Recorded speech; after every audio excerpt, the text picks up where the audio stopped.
मुंबईमधील विद्यार्थ्यांचा एक ग्रुप रायगडमध्ये पावसाळी सहलीसाठी गेलेला होता. यामध्ये 37 जणांच्या या ग्रुपमध्ये 17 मुली होत्या.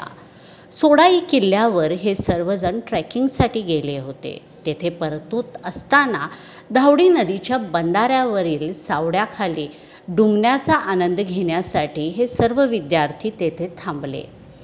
पण बंधाऱ्यावरील पाण्याचा अंदाज न आल्याने 4 विद्यार्थी त्यात बुडाले.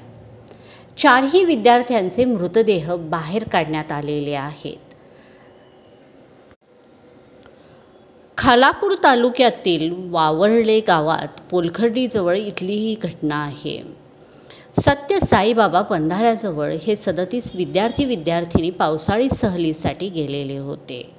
त्यामधील एकलव्य सिंह, ईशांत यादव, आकाश माने, रणत बंडा हे 4 मृत युवकांची नावे आहेत.